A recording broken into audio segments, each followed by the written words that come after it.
ये दुनिया बड़ी रहस्यमयी है। इसकी गहराई में ढेरों रहस्य छिपे हुए हैं जिन्हें आज तक कोई खोज नहीं पाया है।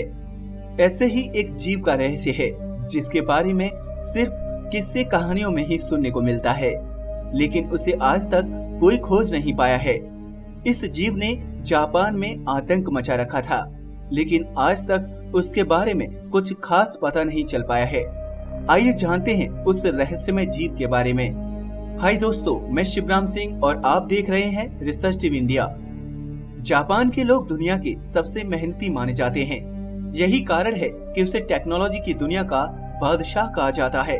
लेकिन इस देश में एक कहानी बहुत ज्यादा प्रचलित है और वो है कप्पा नाम के एक रेप्टाइल की, जो कि जापान में छोटे बच्चों को खा जाता था।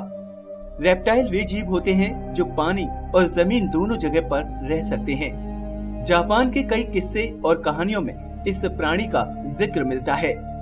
जापान की एक कहानी के अनुसार कप्पा नदियों और तालाबों के आसपास रहने वाला एक हरे रंग का जीव है जो बहुत ही खतरनाक है और लोगों पर हमला कर उन्हें नुकसान पहुंचा सकता है। पुराने दिनों में जापानी लोगों में कप्पा का बहुत ही डर था। लोग उसे जल का दानव भी कहते थे। लेकिन अब उसकी तस्वीरें और वीडियोस कार्टून कैरेक्टर के तौर पर इस्तेमाल की जाती हैं। कप्पा जापानी कहानियों में एक ऐसा जीव है जो एक 10 साल के लड़के जितने आकार का दिखता है, लेकिन इसका शरीर इंसानों से अलग एक रेप्टाइल की तरह है, जिसकी चोंच किसी पक्षी की, पीठ कछुए की, हाथ पैर मगरमच्छ के और सर के बालों का आकार एक टोपी की तरह होता है। इसका रंग हरा होता है।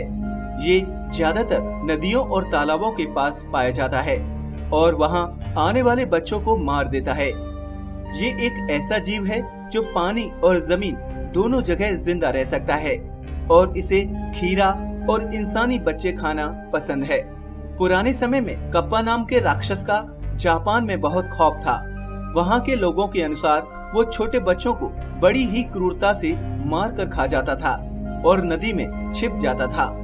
कहानी के अनुसार वो कई बार तालाब में नहाने वाली महिलाओं के कपड़ों को चुरा लेता था और बड़ी ही बेरहमी के साथ उनकी हत्या कर देता था। कई कहानियों में उसके द्वारा महिलाओं का गर्भाशय निकालने का जिक्र भी मिलता है। जापान में आज भी कई इलाकों में इसका डर देखा जाता है। वैज्ञानिकों का इस मामले पर कहना है कि अब तक कई अवशेषों और हड्डियों की खोज की गई है जो इस प्राणी से मेल खाती है, परंतु ये इस प्राणी के अस्तित्व की पुष्टि करने के लिए काफी नहीं है।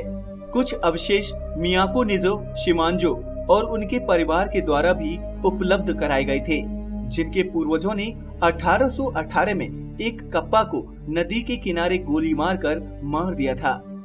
जब उस नदी के किनारे से जीवाश्मों को खोदा गया तो उसके 3 इंच गोलाई के हाथ और 5 इंच गोलाई के पैर मिले, लेकिन ये जीवाश्म भी उस जीव की पुष्टि के लिए पर्याप्त नहीं थे।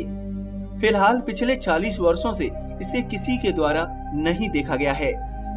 जहां कुछ लोग इसे राक्षस मानते हैं, वहीं शिंतो धर्म के लोग इस जानवर को सुइजिन यानी जल का देवता मानते हैं, क्योंकि ये बहुत ही तेज है और इसके अंदर छिपने की अलौकिक शक्तियां हैं। साथ ही जापान में कुछ जगहों पर इसके मंदिर और स्टैच्यू भी देखने को मिलते हैं।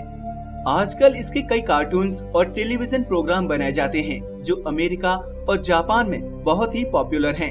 इन्हें टीवी पर एक साफ सुथरी इमेज वाले कैरेक्टर के रूप में प्रस्तुत किया जाता है, जिनमें निंजा टर्टल्स और टेंची यूनिवर्स सबसे ज्यादा पॉपुलर है। इन्हें कुछ कार्टून चैनलों पर भी देखा जा सकता है। दोस्तों, ये तो थी कप्पा की वो कहानी जो जापान में सुनने को मिलती है। इसको लेकर आपकी क्या राय है? क्या वाकई ऐसा कोई जीव हो सकता है? कमेंट बॉक्स में अपनी राय जरूर दें। अगर आपको ये वीडियो अच्छा लगा हो तो इसे लाइक और शेयर जरूर करें। साथ ही हमारे चैनल को सब्सक्राइब भी करें। नमस्कार दोस्तों।